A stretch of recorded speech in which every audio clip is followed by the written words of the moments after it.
Hello, fellow resistors. I'm here at Moe's Latté in Charlottetown, Prince Edward Island. Yes, Prince Edward Island, the home of Anna Green Gables. I mean, certainly that story has brought tourists and continues to bring tourists from around the world. But the one thing that's really important about Charlottetown is it's no longer just the story of Anna Green Gables. It's a story of multiculturalism, of being open to the world. For example, Moe's Latté here.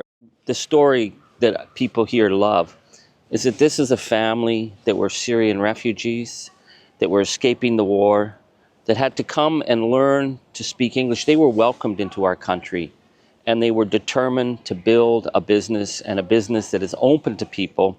And here at Moe's Latté, what's really amazing, again, these connections, these international connections, that we have this beautiful cafe run by a Syrian family here in Charlottetown, and they get their coffee beans from a women's collective in Colombia.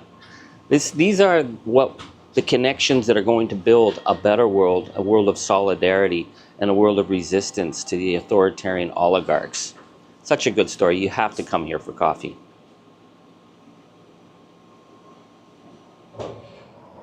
Before we get into that in today's program, I just want to do some shout outs. Ukraine Voices of Resistance and Solidarity from the Canadian Alliance for Solidarity with Ukraine. Thank you for that. And I agree with you that Ukraine right now, it's the Spain was in the 1930s, Ukraine is today. Water Confidential by Susan Blackland. I'm going to be looking for this book, The Fight for Safe Drinking Water on Indigenous Communities and Rural Communities in Canada. I'm learning, thanks to you. Thanks for this support. Aussi, je voudrais dire, je vous remercie pour les messages incroyables que notre équipe a reçus partout au Canada, partout au Québec et partout dans le monde. La solidarité et la résistance de le fascisme est très, très forte. So, pour ça, je vous remercie. So, let's go back to the story of how Charlottetown and how Canada is going to address the situation that's coming. Because I'd like to say, my friends, that we're through the worst of it, but the real storm is on its way. And I'm going to frame it in the fact that this is the 10th anniversary of them finding the body of that little Syrian boy, Alan Kurdi, washed up on the shores of a Greek island, him, his 5-year-old brother and mother who tried to escape the war in Syria. And it was such a shocking photograph, and it stunned the world. And for a moment, we all stopped and thought, what kind of world are we living in when a little boy like this can be left to drown on a European beach? That photo is coming back. It's in the media. People have been talking about it. But we forget what happened next.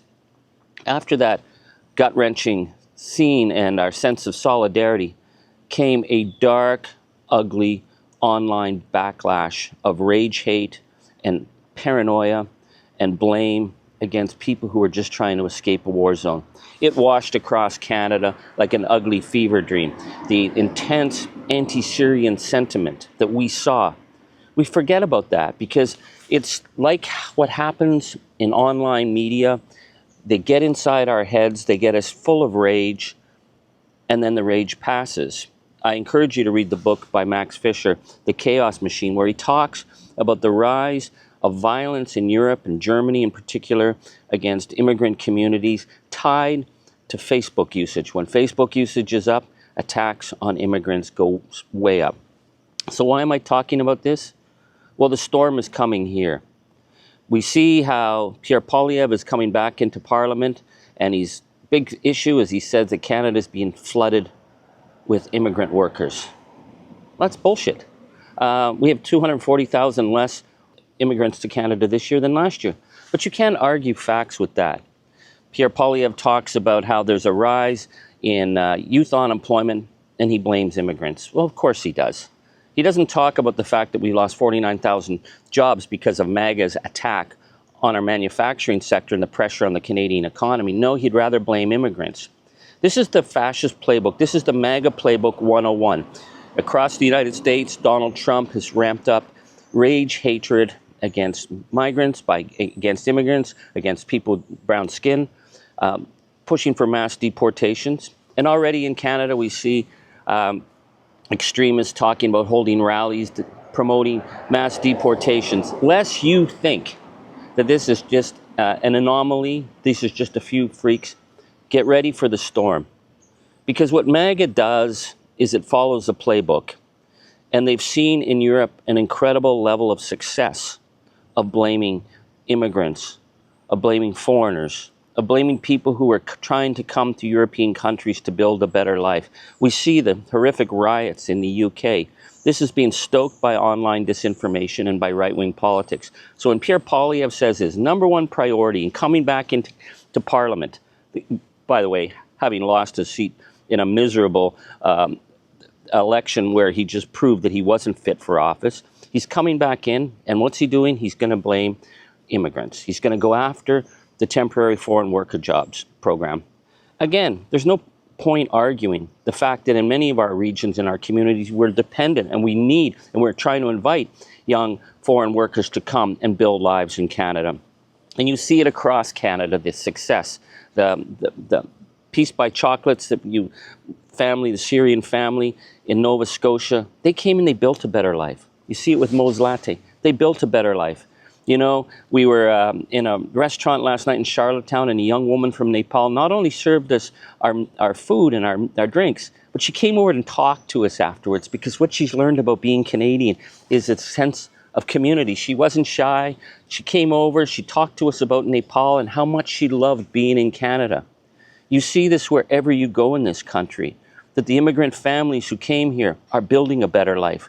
And we need those communities and those families. You know, when I was a member of Parliament in Northern Ontario, a guy called me one day, and he's blaming the immigrants, all those young immigrants that are working and taking a job. My son can't find a job.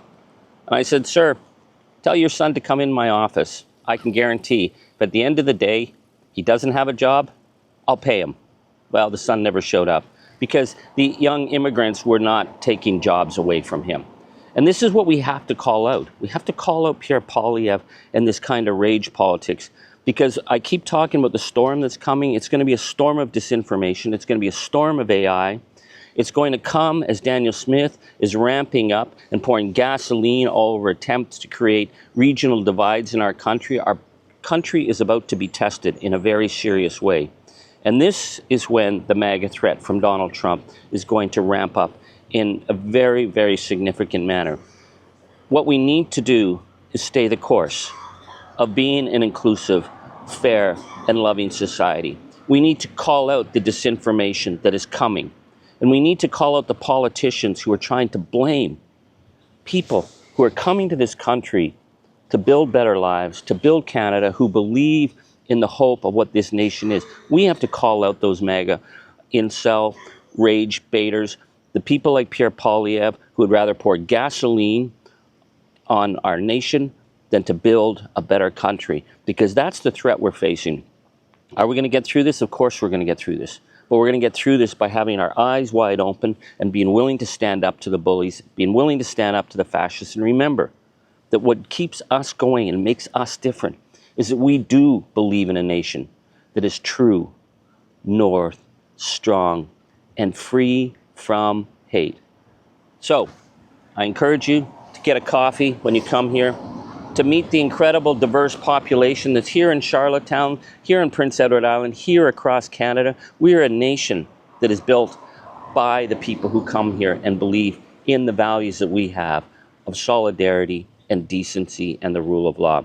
So we've got a big fight ahead of us. I'm telling you folks, it's going to be a rough patch ahead, but we're going to get through this, and we're going to get through this elbows up and in your face to the rage haters.